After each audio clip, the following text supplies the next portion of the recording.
Olá, você que nos acompanha aqui na 90.5, chegou quinta-feira, 4 da tarde, e você já sabe, é hora de colocar a política em dia.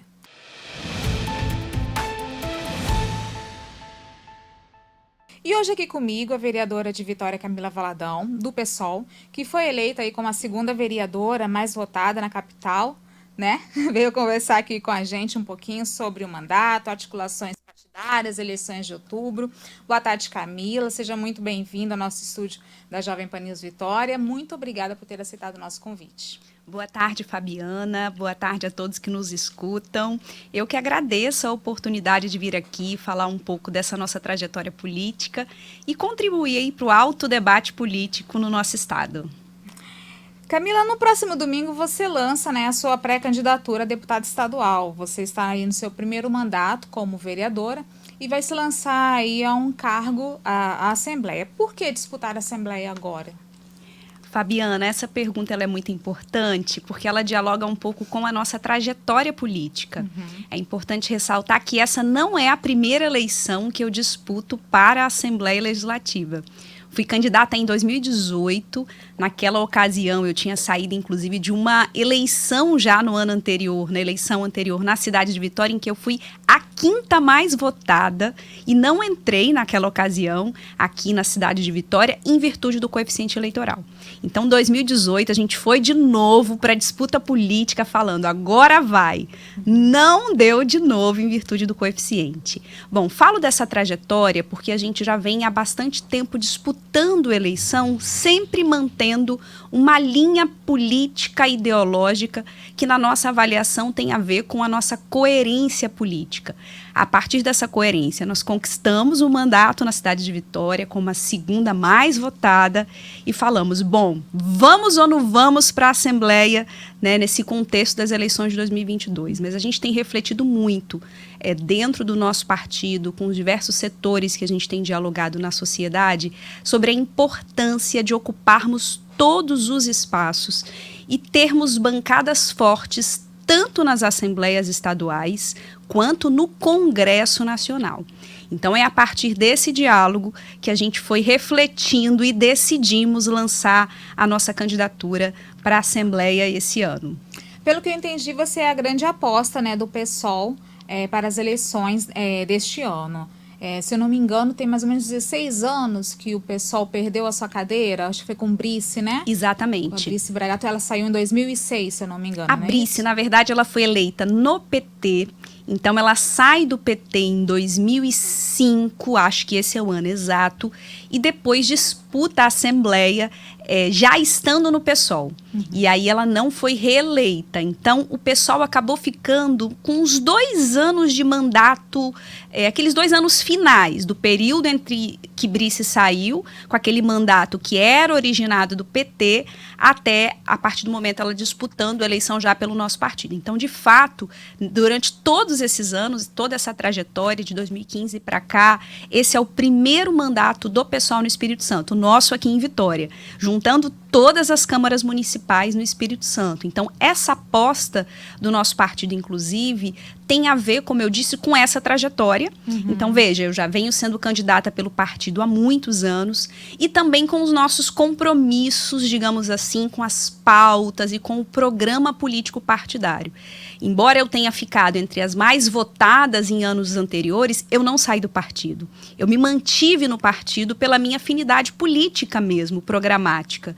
E penso que essa tarefa de hoje, que é uma tarefa, né, eu falo que essa eleição de 2022 não é uma tarefa só da Camila, a gente tem refletido isso enquanto partido, é uma tarefa do PSOL, entendendo que agora, a partir da visibilidade política que o nosso mandato conseguiu conquistar em Vitória, o partido afirma esse reconhecimento de que a prioridade é me eleger para a Assembleia Legislativa. Mas as chapas do partido, elas vêm de que forma? Quantas pessoas vão disputar na chapa estadual, na chapa federal? Você tem esses números? É importante falar disso, porque assim, a gente vinha até o ano passado refletindo com o partido, sou candidata a estadual? Qual será a chapa? Nós não podemos repetir, por exemplo, o que aconteceu em 2018. Em 2018 eu fiquei entre as 30 mais votadas ali, mas não entrei em virtude do coeficiente. Então, o que nós pensávamos? Esse ano nós precisamos ter uma tática política que nos possibilite chegar com um número grande de candidaturas, com um coeficiente eleitoral. Com a federação partidária, que é um tema que espero que vamos abordar, porque eu tenho sido muito certeza. Pois é, porque eu tenho sido muito perguntada sobre isso também, né? Então, com a federação partidária, isso acabou implicando em uma redefinição da tática do partido. Se antes a gente estava preocupado em ter várias candidaturas em várias cidades para cumprir aquelas 31 candidaturas permitidas pela Justiça Eleitoral, com a finalidade de garantir o coeficiente, nesse contexto de agora, essa não é mais a tática do partido. Por quê? Porque com a federação, o PSOL não estará sozinho na composição dessa chapa de deputado, né, para deputados estaduais e também para deputado federal, né, deputados federais. Então, a gente precisa combinar, digamos assim, com a rede, que hoje é o partido que está nessa federação conosco, qual que será a tática, os nomes e essa composição da chapa. Mas vocês já têm uma meta de quantos eleger para a Assembleia e quantos eleger para a Câmara Federal, ou ainda não foi definido? Dentro do PSOL? Dentro da federação, dentro daquilo que vocês já têm conversado. Os diálogos com a federação estão acontecendo no Espírito Santo em um ritmo, digamos, um pouco mais lento do que vem sendo debatido nacionalmente. Nacionalmente, a ideia é ter, sim, um número grande de deputados federais dessa federação partidária. Bom, aqui no Estado, a prioridade do PSOL é a cadeira na Assembleia Legislativa. Então, a nossa tática vai priorizar esse espaço, inclusive construindo, por exemplo, dobradas com candidaturas federais que nos possibilite ter inserção, por exemplo, em algumas cidades em que hoje eu não tenho atuação, né? O fato de estar como mandatária em Vitória faz a gente ficar com o pé bem firme na cidade e pretendo continuar muito firme aqui em Vitória, inclusive porque mesmo na condição de candidata, eu continuo como vereadora, né? Eu tenho um compromisso político com a cadeira que eu ocupo hoje, com os meus eleitores da cidade. Então, eu não pretendo abrir mão das minhas tarefas parlamentares, digamos assim. Você não pretende tirar licença? Não pretendo, Fabiana. Assim, eu acho que esse é um compromisso que eu tenho com todos e todas que acreditaram também no nosso nome, sabe, para vereadora dessa cidade. Então, eu pretendo seguir, mesmo no período de campanha, exercendo as minhas atividades parlamentares na Câmara. Isso significa, consequentemente, um limite até do ponto de vista das agendas em viagens para o interior, por exemplo. Então, a nossa tática também vai dar conta disso, sabe? Como que a gente consegue chegar em uma cidade do interior do Espírito Santo sem que necessariamente eu consiga estar presente. E por isso a importância de combinar essa tática eleitoral. Eu vi também que vocês pretendem lançar uma plataforma para financiamento coletivo, né, da sua pré-candidatura. Mas uma campanha, ela costuma custar muito caro, né? A gente sabe disso, não se faz campanha eleitoral sem dinheiro. O PSOL nacional, ele também tem a sua candidatura como prioridade? Ele vai investir recursos aqui no estado? Ou vocês vão depender somente desse financiamento aí coletivo? Seria o quê? Uma vaquinha? Vaquinha online? Isso. A gente nem usa muito essa expressão mais vaquinha, porque já teve. Vaquinha hoje, inclusive, é uma das plataformas que a Justiça Eleitoral permite. Desde 2018, a Justiça Eleitoral vem permitindo esse tipo de financiamento de campanha a partir dessas plataformas. A gente tem as plataformas registradas na Justiça Eleitoral e desde 2018 eu faço isso, Fabiana. 2018, a nossa campanha foi basicamente financiada com recursos das pessoas, com financiamento colaborativo. Gente que doou R$50, a gente falava inclusive de 50 em 50, a gente chega lá. Gente que doou R$50, a pessoas que doaram R$1.000, R$2.000. Quanto que vocês arrecadaram? Em 2018 eu não me lembro, tá? Mas 2020, que foi a última agora, nós arrecadamos R$30.000 aproximadamente, foi isso. Então confusa com os valores, mas foi aproximadamente isso, R$ 30.000. Foi o maior financiamento colaborativo em 2020 do Espírito Santo. Então foi o maior financiamento, a gente inclusive deu entrevistas na época falando disso. Foi feito um levantamento e das candidaturas o nosso foi o maior, porque a gente já faz isso há muitos anos. Então a gente tem pessoas que acreditam no projeto, que doam 10, 50. E eu acho lindo, assim, eu fico até emocionada quando eu vejo alguém que doa R$ 10, a gente pensar é pouco. Pode ser pouco para quem tem mais, mas para aqueles, às vezes, que querem fazer parte, se sentir parte, é muito importante. Então, a gente já tem esse histórico de financiamento coletivo e por isso que a gente já vai lançar no dia 15, porque o dia 15 é o dia que a Justiça Eleitoral autoriza para começar essa arrecadação. Então, a gente já vai começar no primeiro dia. Para a gente não se trata só de dinheiro, se trata de fazer parte, de contribuir com um projeto político. E, para além disso, a gente vem debatendo dentro do PSOL recursos financeiros. Como você disse, gente, não se faz campanha eleitoral sem dinheiro. Inclusive, esse é um debate que requer, penso que um debate político mais amplo mesmo no nosso país, sobre os custos da nossa campanha eleitoral. Né? A gente sabe que às vezes a gente vê uma campanha gigantesca na rua e você vai lá ver na prestação de contas e fala, epa, não parece que é bem isso que a gente vê na rua, né? Então, a gente tem campanhas muito caras e, portanto, ter resultados eleitorais vitoriosos significa ter recursos para financiar, inclusive, como eu posso dizer, aquilo que a campanha tem de formas de chegar no eleitor. Por exemplo, um vídeo legal, uma comunicação legal, para passar suas ideias de uma maneira bacana. Eu não estou falando de compra de voto, porque isso, obviamente, nós consideramos um absurdo. Rejeitamos esse tipo de prática, criticamos e achamos que a justiça precisa incidir sobre isso. Então, a gente vem refletindo com o nosso partido exatamente isso. Se queremos ampliar as nossas bancadas, o Espírito Santo é um estado que tem essa demanda urgente, nunca esteve na Assembleia Legislativa, né? Então, a gente precisa de investimento partidário. E nós esperamos que esse investimento venha.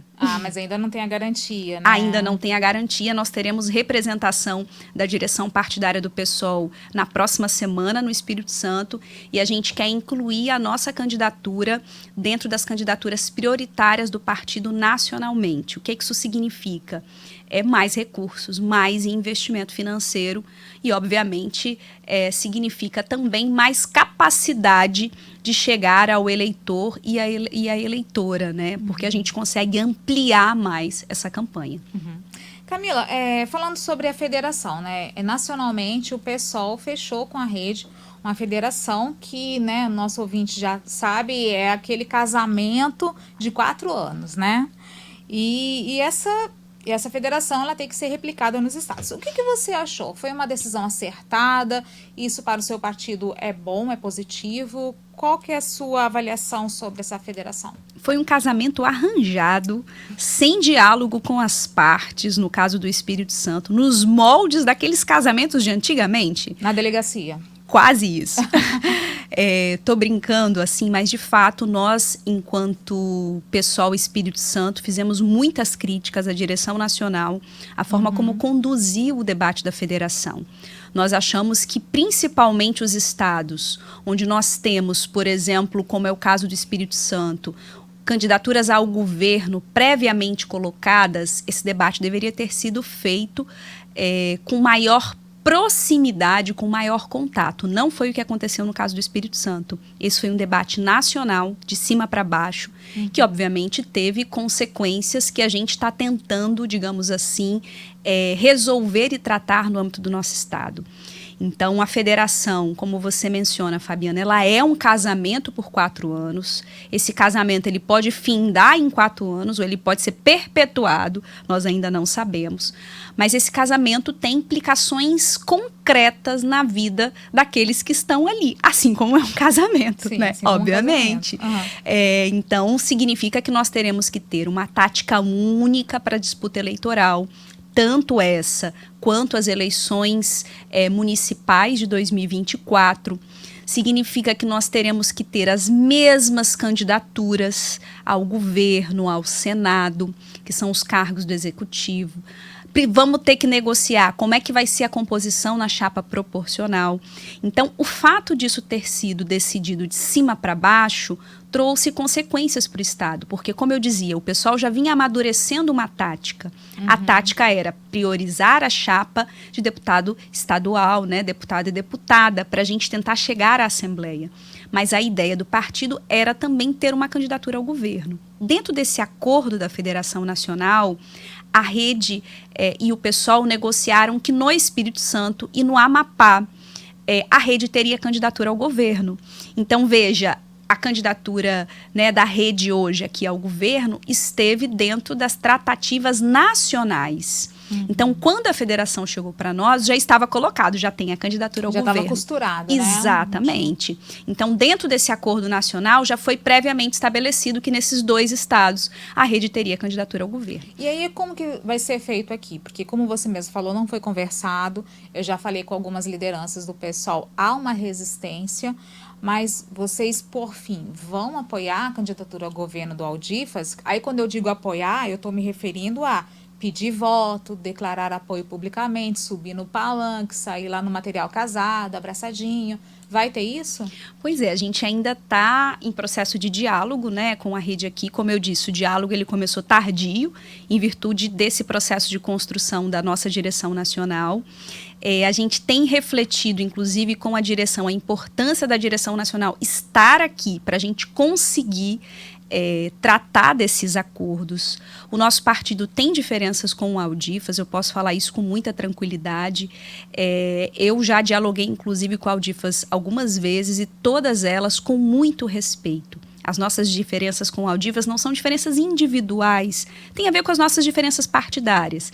Nós achamos, por exemplo, que uma candidatura ao governo no Espírito Santo deve priorizar a pauta das mulheres, da população negra, da juventude, os direitos de minorias, que são temas esses que não são tratados muitas vezes em candidaturas majoritárias. Na nossa avaliação, uma candidatura ao governo do Estado, hoje, nessa eleição polarizada, tem que ter lado no que diz respeito à eleição majoritária, né, do executivo, A eleição presidencial. Exatamente, federal, né, presidencial. Então, nós precisamos ter posição. Não dá para dizer que qualquer um nos serve, não nos serve. Né? O pessoal está nos últimos 4 anos fazendo uma oposição ferrenha, sistemática ao governo do presidente Jair Bolsonaro, dizendo esse governo é um governo genocida.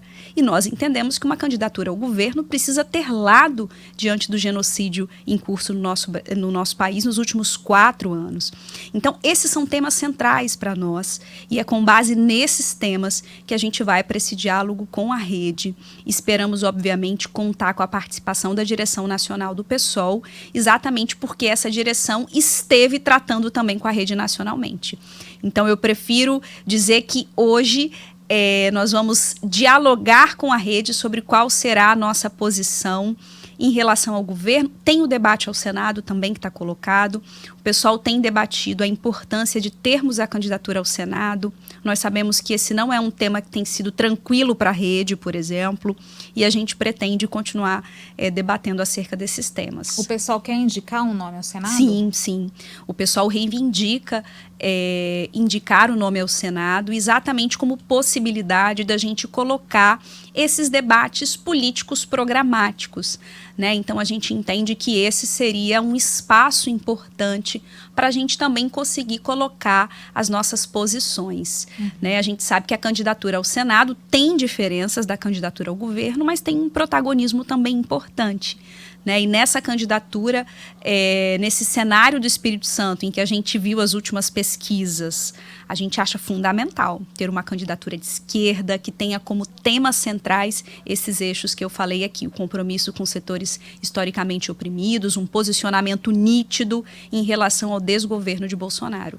E com relação às coligações, porque eu conversei também com o Aldifas, ele disse que tem conversado com outros partidos, até com outros candidatos, né, ao governo, para tentar somar e tentar trazer. Uma das possibilidades que ele tem falado, inclusive, é com o PSDB, que também está numa federação com cidadania. Qual que é o posicionamento do PSOL com relação à possibilidade de ter coligação aí para estar junto com vocês, né? No mesmo guarda-chuva? Esse é um tema para nós extremamente complicado também. Nós não mantemos relações políticas com esses partidos. A história do PSOL é de total independência e oposição, inclusive. Alguns desses partidos políticos que já estiveram em cargos no executivo, tanto estadual quanto municipal. Então, a relação do PSOL sempre foi de total distanciamento, oposição e divergência política. Então, nós não temos acordo nem com esses diálogos, nem com a possibilidade de haver coligações com esses partidos no Espírito Santo. Essa é uma outra diferença que nós temos em relação à rede, que passa por esses diálogos com esses grupos políticos. O PSOL é um partido que sempre se opôs a esses grupos, negando, inclusive, a forma como a política foi conduzida no Espírito Santo por esses partidos. Então, seria difícil o PSOL estar no mesmo palanque com rede e outros partidos? Muito difícil. Muito difícil o PSOL compor o mesmo palanque da rede com esse conjunto de partidos e de alianças. Eu diria mais, eu diria que é impossível, né, subirmos no mesmo palanque com essa composição. Uhum. Camila, no lançamento da pré-candidatura do Aldifas ao governo, né, que aconteceu aí há dias atrás, ninguém do PSOL compareceu. Mas ele teve ali, ele falou que você chegou a falar com ele, né, que estaria numa outra agenda, e você também acabou de falar que tem muito respeito, conversa com ele sobre isso. Pelo que você me passou, o PSOL ainda não definiu como é que vai ser essa tática ao governo. Mas e você, Camila? Você apoiaria ou apoia o Aldifas como candidato ao governo? Fabiana, eu não consigo desvincular o pessoal do político nesses processos, né? Porque, essencialmente, a gente está falando de política aqui.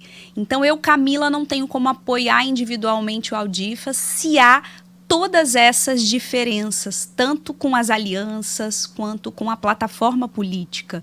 Né? Eu pretendo, e disse isso para ele, e digo isso em todos os espaços, pretendo seguir integralmente a posição do meu partido. Digo isso que o Aldifas não é inimigo do PSOL. Né? Nessas eleições de agora, por exemplo, eu não considero que o nosso principal inimigo é o Aldifas. Não tenho dúvidas que a nossa principal oposição e crítica tem que ser a candidatura que representa hoje no Espírito Santo o palanque do presidente Jair Bolsonaro. Né? Não tenho dúvidas disso. Portanto, isso significa entender a rede não como uma inimiga, e, portanto, isso não se trata de relações pessoais, né? Mas no ato, inclusive, de lançamento da pré-candidatura, eu recebi o convite e fiz questão de dizer para o Aldifas que eu não iria, primeiro porque eu tinha uma outra agenda e segundo porque eu estava aguardando o PSOL continuar esses processos de negociações no Espírito Santo. Né? Eu achava que não tem como o PSOL estar, por exemplo, em um evento daquele, sem ter nitidez, como a gente está falando aqui, sobre as alianças, sobre a composição, sobre qual que fica a nossa participação dentro dessa chapa proporcional. Então, o partido vem caminhando para continuar essas negociações, mas já há muito incômodo, né? Incômodo pelo que a gente tem visto pela imprensa, incômodo com os diálogos que vêm sendo feitos com algumas forças políticas, mas nós esperamos que isso seja resolvido, porque, como eu disse, o partido também tem uma tática e a gente pretende seguir muito firme nessa tática. Dos pré-candidatos hoje ao governo colocados, com quem o pessoal simpatiza mais? Se fosse o Gilbertinho, que tinha sido o nome que o partido tinha indicado no ano passado como possibilidade para a candidatura ao governo. Na verdade, a gente vinha refletindo um pouco o perfil da nossa candidatura. A gente entendia que tinha que ser alguém que tinha vinculações histórico nos movimentos sociais. A gente tinha pensado no nome do Gilbertinho para o governo. Estávamos no processo de pensar outros nomes para o Senado. Sem dúvida, essa seria a nossa melhor opção.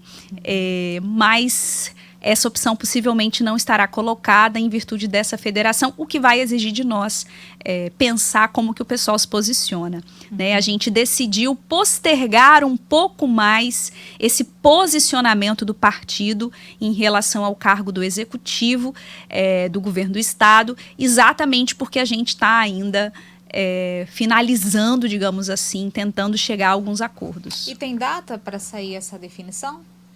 Eu acredito que até o final de maio, eu acho que é mais possível.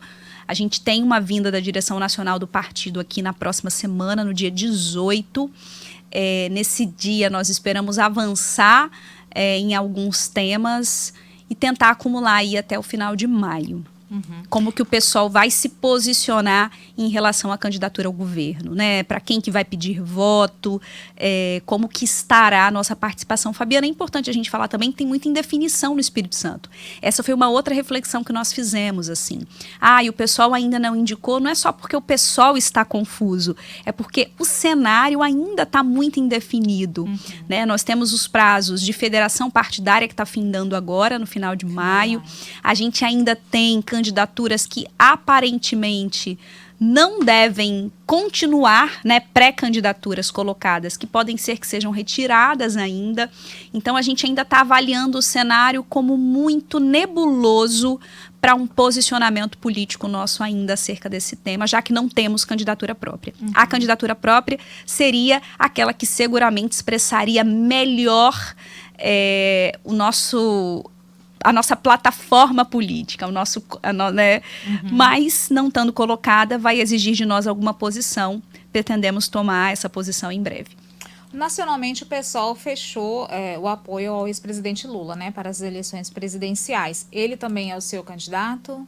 Eu defendia dentro do partido que nós tivéssemos candidatura própria, porque eu entendo que o momento que nós vivemos no nosso país, né, é um momento complexo, não tenho dúvidas da necessidade de derrotarmos nas ruas e nas urnas o governo que hoje está colocado no nosso país. Não tenho dúvidas que a nossa unidade com o PT e com outros partidos do campo progressista e de esquerda tem relação com esse projeto, né, com a derrota do atual presidente, mas eu defendi a candidatura própria, porque eu entendo a importância de termos opção para a população brasileira.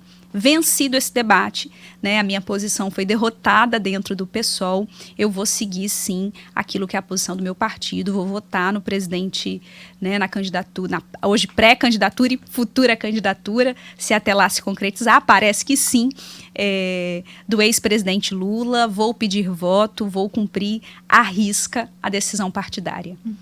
Então, aí voltando para o Aldifas, eu conversei com ele também sobre essa questão da federação ter o candidato a presidente.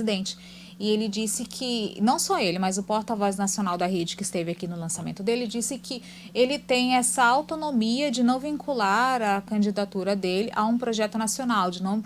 Por exemplo, se o candidato é o Lula, ele não tem a obrigação do palanque dele ser o palanque do Lula, dele pedir votos para o Lula. Ele não quer vincular com os projetos nacionais. Isso também é algo que pode atrapalhar a questão da afinidade ali na federação? Tenho certeza que atrapalha. Em que sentido? Bom, esse foi um acordo nacional entre a rede e o PSOL. A gente tem pessoas na rede hoje pedindo, né, engajadas assim nas pré-candidaturas do Lula e do Ciro. Eu tenho visto algumas pessoas, né, com o Ciro, né? Então, hoje tem essas duas posições políticas e dentro do PSOL a posição é pela pré-candidatura do Lula. Então, isso já demonstra que há aí diferenças entre os dois partidos que estão nesse casamento. Eu acho que isso vai criando, obviamente, mais rusgas, mais diferenças, dificultam mais a construção de uma unidade dentro dessa federação, que é um pouco que a gente está problematizando aqui no Espírito Santo também. Né? Então, a gente vai ter um desafio que é conduzir essas diferenças aí nesse processo eleitoral, que será duríssimo, Fabiana, e todos que nos escutam, né? Assim, será um processo muito duro, não tenho dúvidas disso. Eleição polarizada, com muita fake news, a gente tem grupos que se armaram mais nesse último período, então não tenho dúvidas que será uma eleição perpassada por muita violência política, inclusive. e estarmos fragmentados pode ser um dos elementos dificultador, inclusive, para a gente ter êxito eleitoral. Bom, você que nos acompanha aqui na 90.5, nós estamos falando com a vereadora Camila Valadão. Nós vamos para um rápido intervalo, mas não sai daí que é rapidinho.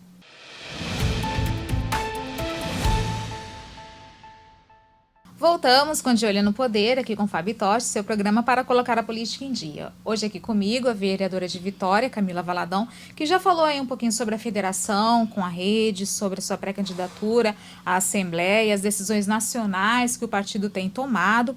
E, Camila, o PSOL ele é conhecido por ser um partido bastante ideológico, né?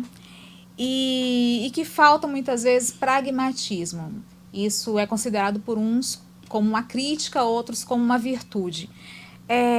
No atual estágio que a gente está hoje, você acha que isso do partido, muitas vezes, faltar um pouco a questão pragmática, atrapalha? Na política, Fabiana, eu acho que as duas coisas precisam ser combinadas, né? Acho que manter os princípios políticos é fundamental. Então, afirmar as suas posições, ter um programa explícito, mas também disputar, né? Nós somos um partido que disputa as eleições. Se disputamos as eleições, precisamos entender bem quais são as regras do jogo. Já que vamos entrar nesse jogo, precisamos compreender de que maneira. Acho que isso é o que falta um pouco ao PSOL, principalmente no Espírito Santo, embora a gente sempre manteve aqui os nossos princípios programáticos e ideológicos, ao longo da nossa história faltou dosar melhor essa tática para a disputa eleitoral e por isso a gente vem corrigindo isso, especialmente a partir do último pleito para cá.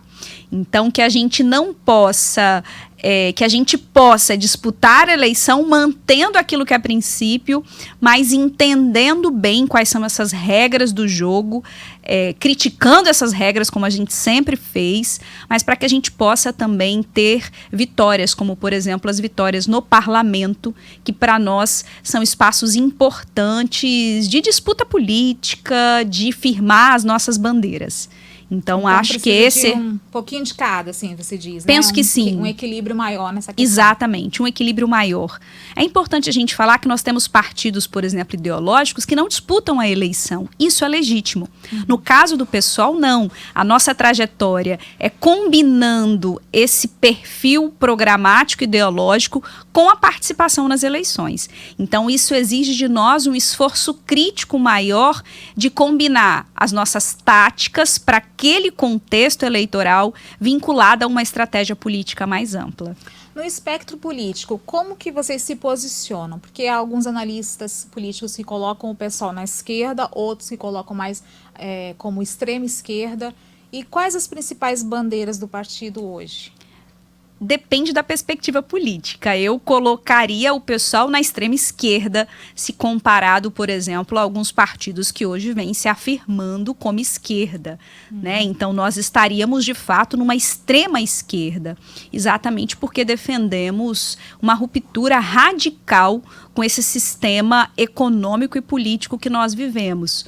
O PSOL ocupa, por exemplo, cadeiras no parlamento, disputa as eleições, não necessariamente para fazer as regras do jogo, mas para romper com essas regras, criticar essas regras, derrubar esse sistema político e econômico vigente. Então, é um partido que quer, em última instância, acabar com o capitalismo para construir um outro modelo de sociedade. E por isso eu situo o PSOL dentro dessa extrema esquerda brasileira, que é um partido que não se contenta a entrar e fazer o jogo do sistema político, né, e econômico. Mas você acha que isso é possível em Acredito. 2022 romper com o sistema capitalista e implantar um outro tipo de sociedade? Acredito verdadeiramente nisso.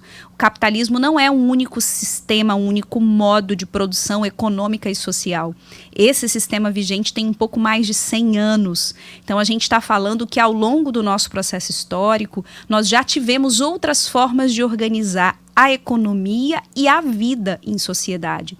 Então, eu acredito sim que é possível a gente romper com essa lógica de exploração, uma sociedade baseada no lucro de poucos sobre o trabalho de muitos para uma lógica de sociedade em que a gente tem bens mais compartilhados, uma vida voltada para as nossas necessidades humanas e não para o lucro desses 1%, né? Então, é uma sociedade visando os 99% e não os 1%. Eu acho que isso é totalmente possível, não só possível, Fabiana, como necessário. O nosso sistema, do ponto de vista ambiental, por exemplo, o planeta, não suporta o capitalismo e a gente vem constatando isso a partir de desastres ambientais que têm, obviamente, uma vinculação direta com o nosso modo de vida. O nosso modo de vida hoje, ele é incompatível com um sistema do ponto de vista ambiental, econômico, ele é incompatível também com a nossa felicidade, né? Que sociedade é essa onde a gente tem que viver o tempo todo sobre formas de trabalho precário, com uma violência que a gente tem medo de botar o pé na rua. Isso é incompatível com a nossa felicidade. Então, é urgente rever, construir uma outra alternativa de sociedade. Camila, alguns cientistas políticos, eles fazem uma crítica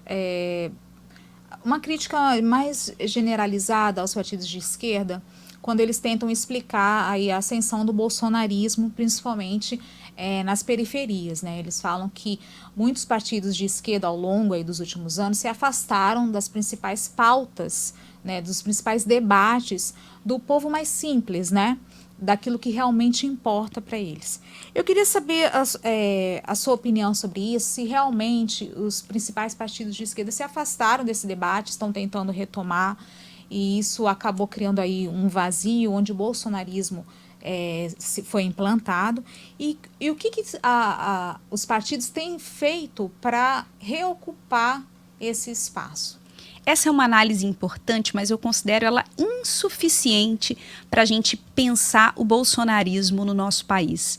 Bolsonaro e o bolsonarismo, que é mais amplo do que a própria figura do Bolsonaro, acho que não se explica apenas pelo afastamento da esquerda, das periferias, né? Enfim, de uma base mais popular. Isso é um aspecto e, de fato, eu acredito que há, sim, um afastamento. Acho que esse é o grande desafio da esquerda brasileira hoje, como retomar um trabalho de base, como ter um enraizamento maior em comunidades que muitas vezes não têm acesso a direitos, às políticas sociais, né, que têm os seus direitos básicos fundamentais negados. Então, nós precisamos retomar esse trabalho a partir de estratégias múltiplas. A gente vem tentando, mas ainda de maneira muito incipiente. Acho que esse é um aspecto, sim, mas não é o único. O bolsonarismo também, como um movimento mais amplo, autoritário, penso que carrega marcas do próprio processo histórico brasileiro, né? A gente está falando de uma sociedade que não conseguiu romper ainda nas raízes do escravismo, que mantém populações como, por exemplo, a população negra subjugada, das raízes do patriarcado e do machismo, que se mantém historicamente sobre a exploração de mulheres, sobre a violência contra os nossos corpos, inclusive, de uma heteronormatividade, um modelo de família idealizado, que não é o modelo de família real da sociedade brasileira. A família da sociedade brasileira é representada por uma mulher negra, sozinha com seus filhos. É isso que a gente vê quando a gente vai nas comunidades periféricas. Não é esse modelo de família idealizado nas propagandas de margarina. E esse modelo idealizado é o que vem sendo imposto por essa lógica de política, provocando dor e sofrimento, inclusive para quem não vivencia esse tipo ideal. Por que eu estou falando isso? O bolsonarismo ele é explicado por falhas nossas, enquanto esquerda, mas não só. Ele é explicado também pelas raízes do nosso país. E por isso que fazer uma transformação radical é urgente e necessário. Camila, qual que é o seu posicionamento com relação ao governo do estado e ao PSB? Você se considera aliada, independente ou oposição? o PSOL, historicamente, não só deste último governo de Casagrande, mas sempre se colocou como oposição ao governo de Renato Casagrande. Nós nunca tivemos cadeira na Assembleia Legislativa. Por que eu estou falando isso, Fabiana? A nossa oposição ao governo sempre foi uma oposição a partir dos movimentos sociais, das pautas e lutas políticas. Infelizmente, a gente acaba visualizando muito no cenário político quando tem vagas dentro do parlamento, que aí você vai vendo como que determinados partidos se posicionam ou não. Como o pessoal nunca esteve na Assembleia, então, por vezes, será como que é a posição do partido? A gente sempre se colocou como oposição nos movimentos. Sempre tivemos muitas críticas ao governo de Renato Casagrande, no âmbito, enfim, da economia, entre outras políticas. Óbvio que nós compreendemos a diferença entre um governo do PSB e um governo, por exemplo, como o do presidente Jair Bolsonaro, né? Isso é explícito para toda a sociedade brasileira. Prova disso foi a gestão da pandemia, que nós tivemos uma gestão da pandemia no nosso estado, ainda que com críticas ao governo do estado, mas nós não tivemos um governo negacionista. E foi isso que nós verificamos a nível nacional. Uhum. Agora, o seu mandato na Câmara, ele é de oposição à prefeitura, né? Aí já voltando aqui para o cenário municipal. Queria te perguntar o seguinte, quais os principais pontos divergentes do seu mandato com relação à gestão Pasolini e se tem aí algum ponto convergente? Até o momento não identifiquei nenhum ponto convergente com essa gestão. A nossa oposição aqui ao Pasolini, ela inicia antes mesmo de estarmos na Câmara Municipal. Ela esteve colocada ainda no período da eleição, eu me posicionei na ocasião do segundo turno, inclusive, e entendia que uma gestão de Pasolini representaria, do ponto de vista político, para os direitos na nossa cidade, um grande retrocesso, e foi exatamente isso que nós verificamos ao longo do primeiro ano de gestão, e esse segundo já demonstra que será igual ou pior. Um verdadeiro descaso com as políticas sociais, com a saúde, com a educação, um descaso com o serviço público e uma lógica de gestão extremamente autoritária, que não dialoga com os movimentos, que não dialoga com os diversos setores que existem na cidade de Vitória. Então, o cenário que nós conjecturamos em 2020, ele se concretizou já no primeiro ano de gestão. Mas a senhora já recebeu algumas críticas na Câmara de alguns colegas de parlamento que disseram que a senhora faria oposição por oposição. Isso procede ou não? Não é verdade, porque inclusive a nossa oposição ela é muito bem fundamentada. Eu já disse isso na Câmara, já disse isso ao prefeito, que ele não terá da nossa parte uma oposição desqualificada que ataca a vida privada ou que ataca por aspectos que não têm a ver com a dimensão política. A nossa oposição ela tem a ver com as nossas diferenças nas políticas da cidade. A gente fundamenta isso dia a dia voto. Quando tem necessidade de votar em algum projeto do Executivo, por exemplo, eu voto desde que seja um projeto benéfico à nossa cidade. Quando não é, a maioria dos projetos que chegou na Câmara hoje são projetos que retrocedem em direitos. Todos esses projetos terão nosso voto contrário, a nossa denúncia ferrenha em todos os espaços. Então, é uma oposição programática. Uhum. Camila, na Câmara de Vitória, a senhora teve em alguns episódios no centro de uma polêmica, de várias polêmicas, aliás, e alguns atos até repercutiram nacionalmente, né? A senhora já foi atacada com relação à sua roupa, já foi mandada calar a boca mais de uma vez, também já ouviu que não tinha moral para se manifestar no parlamento, já foi chamada de assassina de crianças e de satanista. A senhora se considera vítima de violência política de gênero? Sim, não só eu, como todas as mulheres. Todos esses episódios, Fabiana, que você relata, eles são cotidianos no nosso exercício parlamentar e, infelizmente, compõem a história das mulheres na política no Brasil. Eu tenho dito que a nossa participação política ela é historicamente composta pela violência. O que eu tenho denunciado muito? Isso parece que é individual contra a Camila, mas isso tem um objetivo. Inclusive, em uma das agressões, eu disse para o vereador, isso que o senhor está cometendo é violência política de gênero, tem nome, e eu vou dar este nome, porque isso é importante para a gente explicitar os objetivos dessa violência. Ela não acontece por um traço individual meu, ela acontece com um objetivo de silenciar intimidar, de dar um recado às mulheres. E qual que é o recado? A política não é para vocês. Não venham para a política, porque se vierem, serão vítimas da violência política. Então, em última instância, quem está sendo agredida não é a Camila individualmente, é a democracia brasileira e os direitos políticos das mulheres. Esse é o objetivo da violência política de gênero, é manter o status quo de dominância patriarcal nos espaços de poder, é garantir que mais mulheres não ocupem a política e por isso que nós vamos denunciar todas as vezes que formos vítimas dessa violência. E até seria minha próxima pergunta. O que foi feito a respeito? O que a senhora fez desses episódios?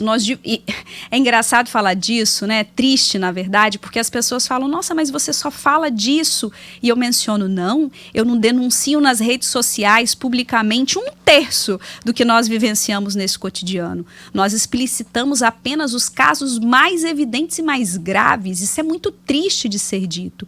E o que vem sendo feito? Nós protocolamos, em uma das vezes, uma denúncia na própria Corregedoria da Câmara, que não foi sequer admitida.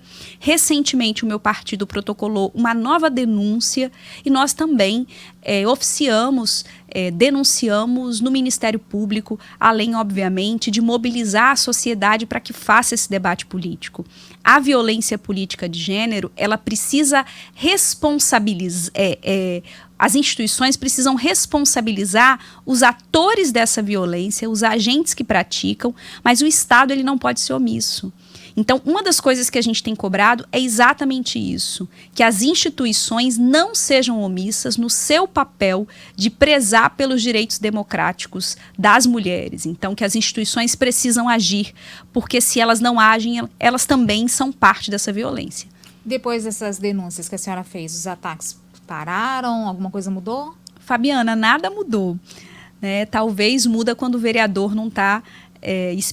me refiro especificamente a um aqui, quando não está no plenário da Câmara. No mais, a gente sabe que essa violência pode acontecer a qualquer momento. A gente vem vivenciando uma escalada de violência, né? Então, por isso, a gente precisa que as instituições atuem. Nós sabemos muito bem que essa escalada de violência, ela gera resultados. E nós esperamos não ter resultados trágicos, inclusive, na sociedade capixaba. Então, a gente quer que as instituições atuem. Na sua opinião, elas estão atuando ou estão sendo omissas? Acho que estão sendo mais omissas do que atuando.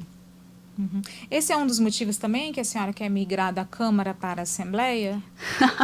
Não é o único, não, mas eu brinco dentro do meu partido que me tirem da Câmara de Vitória. Estou brincando aqui. Quem está nos ouvindo, eu tenho muito compromisso com o mandato. Obviamente que essa violência, ela não vai nos silenciar e não vai nos tirar desse espaço legítimo que foi dado pelo voto popular.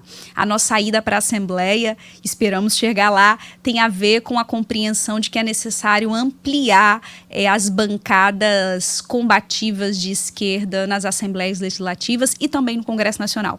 Então tem a ver muito mais com uma estratégia política mais ampla do que só individualmente com a violência política de gênero. Uhum. Quais vão ser suas principais bandeiras aí, já falando em pré-campanha? Fabiana, pretendo continuar com aquilo que compõe a nossa trajetória, né? A minha trajetória política perpassa pela defesa intransigente dos direitos humanos, um compromisso que tem a ver, inclusive, com a minha vida mesmo, com a minha família, com os espaços em que transitei, e também a pauta em defesa dos direitos das mulheres, porque sou uma mulher, dos direitos da população negra, porque me considero e afirmo o tempo todo esse lugar e essa identidade, e também aqueles setores e sujeitos que estão historicamente afastados dos espaços de poder, como, por exemplo, as populações LGBTIA+, enfim, e outras. Então, a gente pretende manter essa mesma linha política. A gente tem sido muito cobrado para pautar também temas que têm a ver com o direito ao transporte público, as políticas sociais como saúde e educação. Essas temáticas a gente também transita com muita tranquilidade. Eu sou assistente social de formação, então esse compromisso integra aí quase que a minha essência. Em agosto, a Câmara de Vitória deve eleger uma nova mesa diretora, né? Já está tendo movimentações? Quem que está cotado aí para presidir a Câmara de Vitória? Fabiana, que pergunta essa? Está tendo, sim, algumas movimentações. Eu tenho acompanhado menos em agosto, porque é isso, é uma loucura, né? No meio do processo eleitoral. Então, você ainda nem tem dado quem serão aqueles vereadores que não estarão na Câmara. Olha que loucura, se elege uma mesa e pode ser que depois alguém nem vai estar, porque foi eleito, por exemplo, deputado. Hoje na Câmara acho que a gente tem 10 candidatos, se eu não estou enganada, a deputados estaduais, né? Enfim, não sei se tem algum federal, não me recordo bem. Então, a eleição tá nesse meio aí. Eu não estarei, digo com segurança de que não estarei como parte dessas movimentações para a mesa. Bom, a gente está chegando ao final, aí gostaria de deixar nesse momento para você se despedir aí dos nossos ouvintes, daqueles que nos acompanham. Agradeço a oportunidade de falar da nossa pré-candidatura, da nossa atuação, das polêmicas também em torno da federação. E quero agradecer também pela oportunidade, Fabiana, de trazer os nossos compromissos históricos aqui. Eu acho que esse vem sendo assim o centro da nossa atuação. E dizer para as pessoas, quem quiser nos conhecer mais, siga a gente nas redes sociais, Camila Valadão, Instagram, Facebook, Twitter. A gente está em tudo, porque a gente entende que é muito importante dialogar com as pessoas. Obrigada. Obrigada, Camila. Obrigada a você que nos acompanhou em mais um De Olho no Poder. Toda quinta-feira nós temos um encontro marcado aqui para colocar a política em dia. Se você perdeu um dos programas anteriores, todos estão disponíveis no portal do Folha Vitória. Um abração e até a próxima.